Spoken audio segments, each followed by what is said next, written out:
जैसे जैसे कोरोना का दूसरा लहर कम हो रहा है, वैसे वैसे सियासी पारा की जो सरगर्मियां हैं वो तेज होती जा रही हैं।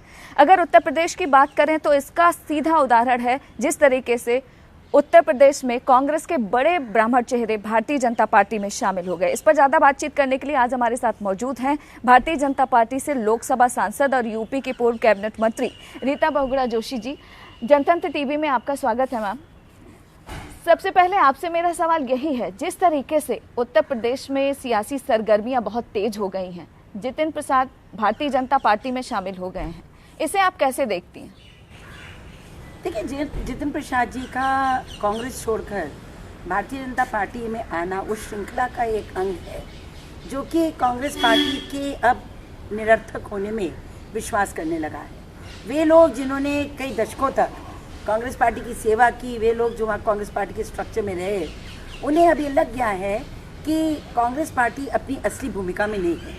ना तो उसके पास कोई दूरदृष्टि है, ना ही उसको कोई सही रास्ता वो दिखा पा रही है। नकारात्मक राजनीति के घेरे में फंस कर रह गई है और एक ही लक्ष्य रह गया कि मोदी जी की बुराई करो, सरकार की कोई अच्छे काम को भी त्रुटि के रूप में प्रस्तुत करो। तो देखिए, जब मैंने छोड़ा था या मुझसे पहले हेमंता जी ने छोड़ा था, तो उन्होंने छोड़ा था क्योंकि हम लोगों को लग रहा था कि अब हमारी आवश्यकता पार्टी को नहीं है। दूसरा ये लगता था कि पार्टी कोई सकारात्मक एजेंडा लेकर सामने नहीं आ पा रही है। नेतृत्व की दुर्बलता एक बहुत बड़ा कारण था और उसी समय पर उदय हुआ नरेंद्र मोदी जी का प्रधानमंत्री के रूप में। तो उनकी जो पड़ोसी राज्यों के साथ नीति थी, जो उन्होंने विदेश में की नीति बनाई, जो सर्जिकल स्ट्राइक करी, जो अर्थव्यवस्था को उठाने के लिए, किसानों के लिए, अन्य वर्गों के लिए, छोटे MSMEs के लिए जो काम किया, उससे सबको लगने लगा था कि ये इनके नेतृत्व में देश आगे बढ़ेगा। तो एक एक करके हम लोग छोड़ते गए। और देखिए, आखिरकार मैं बार बार इस बात को कहती हूँ, हर राजनीतिक दल का, वो किसी भी विचारधारा का हो, अंततोगत्वा जनता की सेवा और राष्ट्र का की सुदृढ़ता, निर्माण उसका मुख्य ध्येय होता है। तो कांग्रेस पार्टी तो एकदम बिल्कुल डिरेल हो चुकी थी।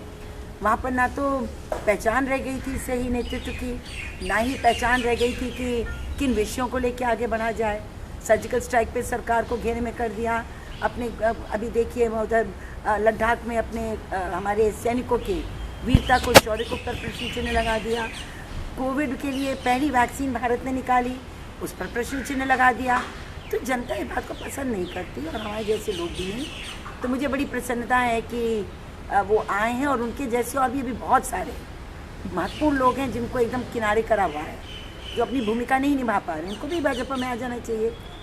क्योंकि अगर आपकी बात करें तो आप लंबे अरसे तक कांग्रेस पार्टी के साथ रहीं, आपने लंबे अरसे तक कांग्रेस पार्टी की सेवा की। पहले आप आई, फिर ज्योतिरादित्य सिंधिया आए, हेमंत बिश्व शर्मा आए, अब जितिन प्रसाद भी भारतीय जनता पार्टी में आ गए। आपको क्या लगता है कि आखिरकार ऐसी कौन सी कमी है कांग्रेस पार्टी में जिसके चलते बीजेपी में शामिल हो रहे हैं?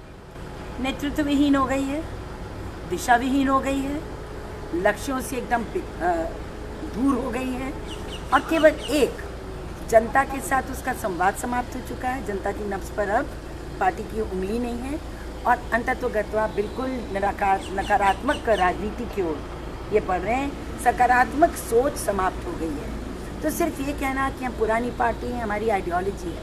आइडियोलॉजी क्या होती है?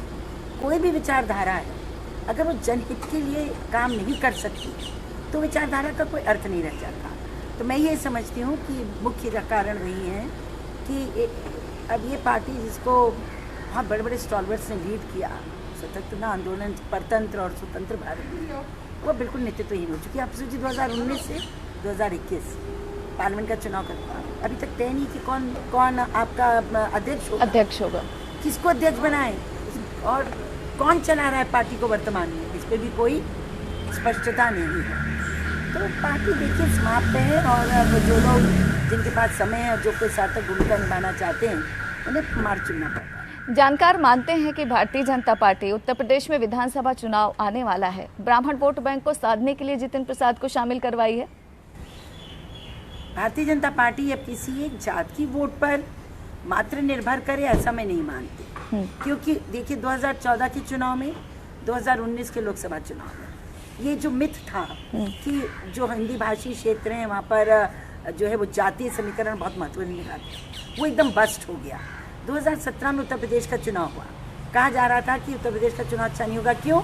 जातीय समीकरण से 2 पार्टियां सपा बसपा साथ आई, लेकिन आप देखिए वो भी पूरी तरह से नकार दी गई। जनता को चाहिए विकास, जनता को चाहिए स्वच्छ शासन, और ये भारतीय जनता पार्टी की सरकारें दे रही हैं। मोदी जी और वहाँ योगी जी दोनों ही कर्मठ हैं, निष्कलंक हैं। तो मैं ये समझती हूँ कि ब्राह्मण होना उत्तर प्रदेश में, बात सच है कि ब्राह्मण सर्वाधिक, भारत के जो ब्राह्मण पॉपुलेशन है, जनसंख्या वो उत्तर प्रदेश में है, और उन्होंने हमेशा अहम भूमिका निभाई है, तो उनका महत्व है। लेकिन एकमात्र यही कारण है जितिन जी का आने का या उनको पार्टी की सदस्यता देने का, ये मैं बिल्कुल अस्वीकार करती हूँ, क्योंकि सर्वदलीय पार्टी है, सर्वजातीय पार्टी है, सर्वजातीय पार्टी है, और ये सबको साथ लेकर चलने वाली पार्टी है।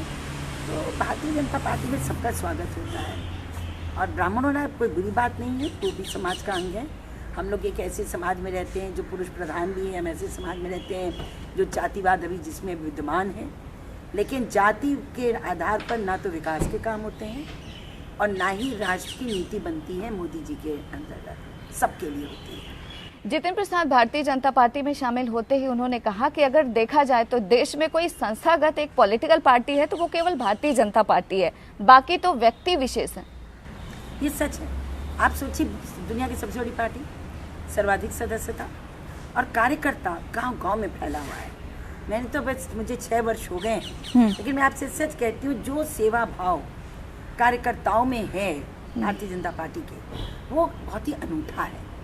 आप कोई भी काम उनको दीजिए, वो निष्ठा से करते हैं, और वो घर घर जाकर लोगों से संपर्क करते हैं। तो भारतीय जनता पार्टी का अपना संगठनात्मक ढांचा और संस्थागत जो वो महत्व देते हैं संस्थाओं को, ये बहुत ही एक कह सकती उत्कर्णीय है और अनुकरणीय है, और इसलिए ये बात बिल्कुल सही है, जितिन ने ठीक कहा।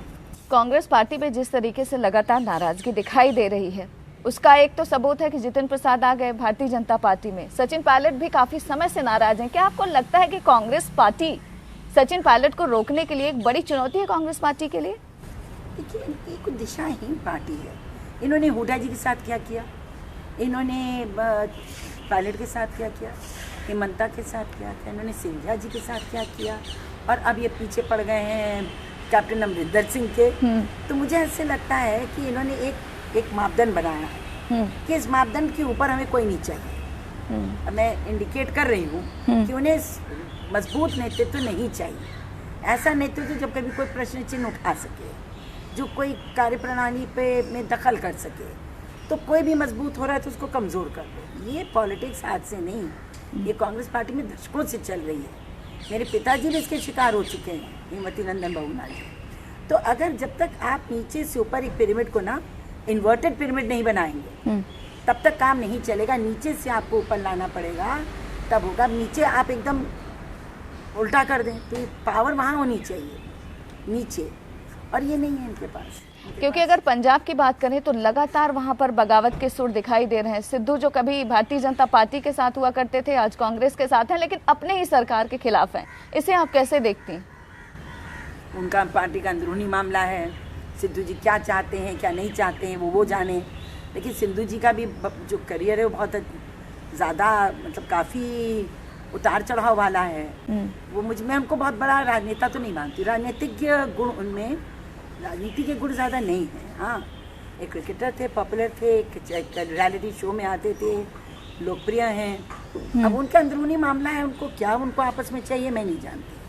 लेकिन मैं इतना जानती हूँ कि भारतीय जनता पार्टी के नेतृत्व ने ये सिद्ध कर दिया है कि मोदी जी हो या भारतीय जनता पार्टी हो, उनका एकमात्र लक्ष्य है, और लक्ष्य है कि देश के आम आदमी को मजबूत करना।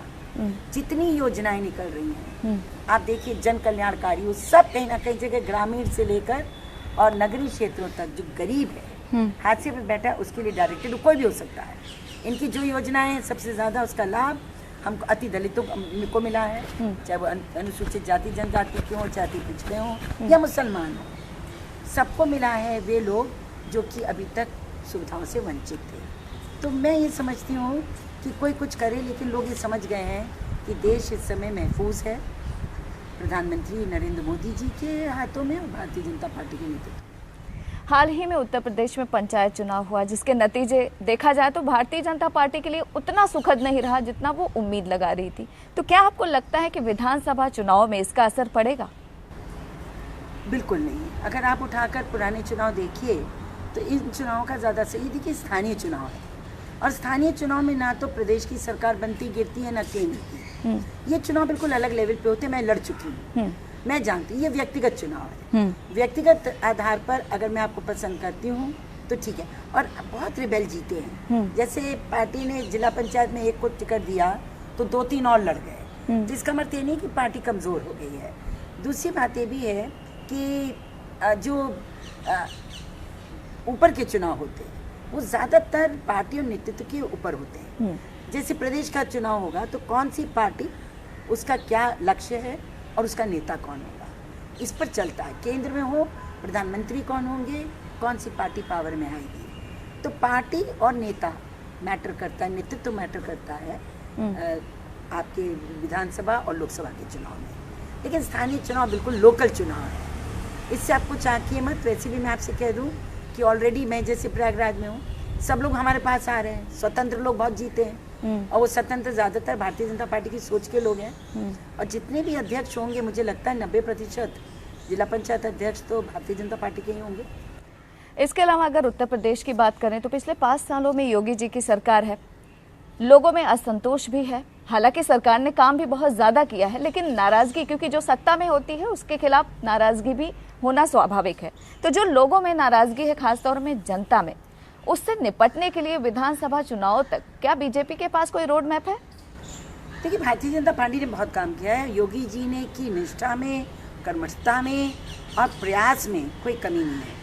आप अगर सोशल डेवलपमेंट इंडेक्स उठाइए, सामाजिक जो आंकलन होता है उन्नति का, प्रगति का, तो उत्तर प्रदेश आज बहुत आगे निकल गया है। चाहे वो देखिए बिजली हो, सड़क हो, पानी। जिस प्रदेश में 7 घंटे भी बिजली नहीं मिलती थी, आज वहाँ 24 घंटे 18 घंटे बिजली शहरी और ग्रामीण क्षेत्रों में मिल रही है। जहाँ सड़कें कदापि नहीं थी, आज प्रधानमंत्री ग्राम सड़क योजना में हमारे जो लोक निर्माण विभाग है उसके माध्यम से राज्य के जाल बिछ गया है। 3-3 एक्सप्रेस हाईवेज 500-500, 600 किलोमीटर के उत्तर प्रदेश में आ गया। 2 तो हमारे कार्यकाल में, पूर्वांचल का और बुंदेलखंड का, और अब गंगा एक्सप्रेस वे तैयार हो रहा है।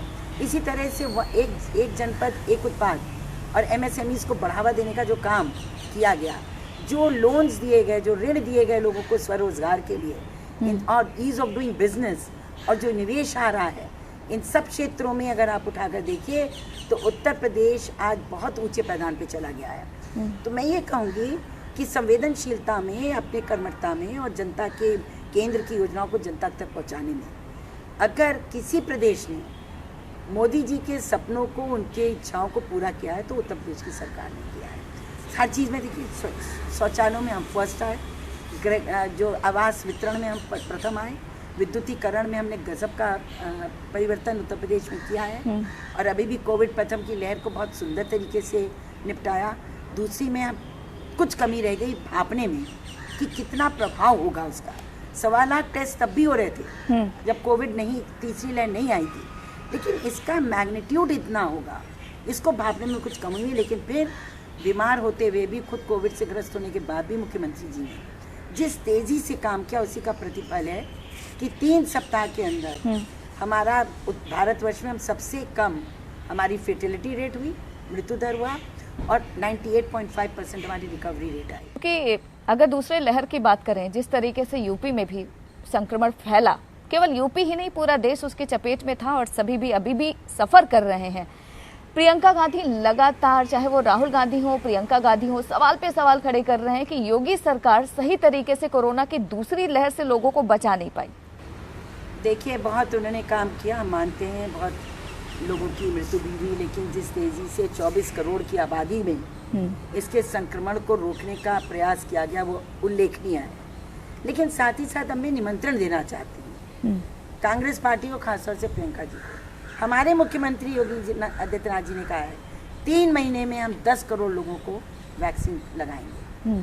अब ये अगर कांग्रेस पार्टी आगे बढ़ के वॉलंटियर करे, लोगों को समझाए और इस अभियान को सफल करने में भारतीय जनता पार्टी का और सरकार का साथ दे, तो मैं आपसे निश्चित रूप से कहती हूँ एक सकारात्मक कदम होगा।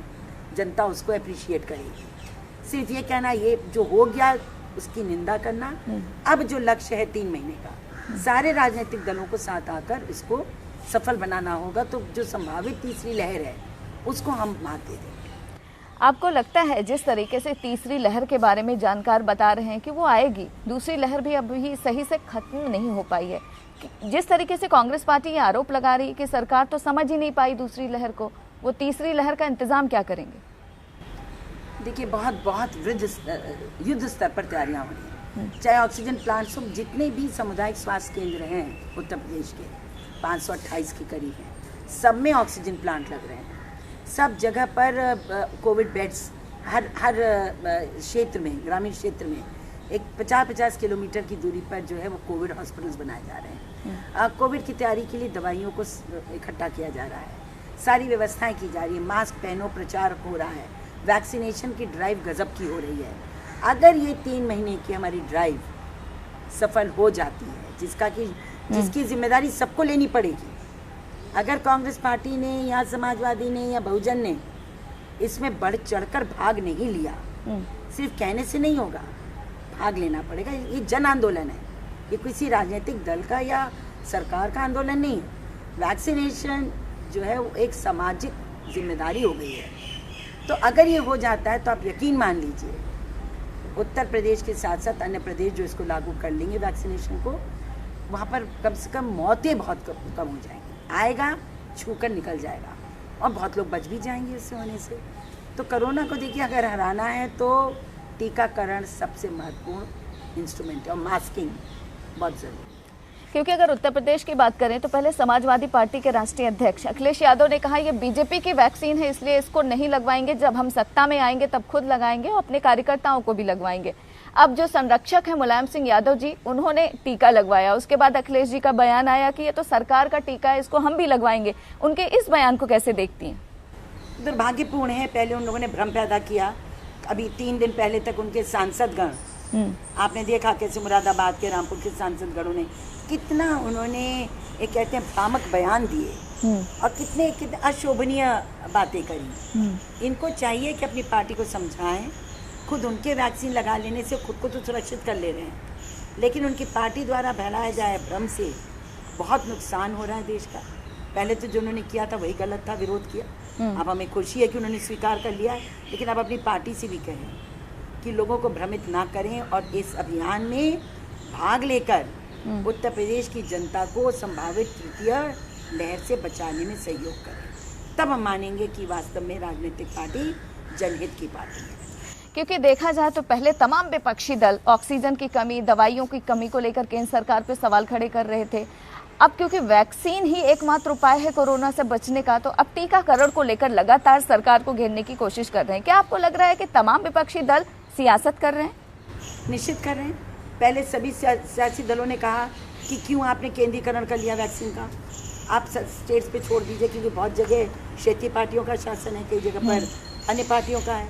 तो भाई पहले तो प्रधानमंत्री जी ने कहा नहीं, इसको आप केंद्रित रहने दीजिए। जब इन्होंने जिद की तो उन्होंने छोड़ दिया।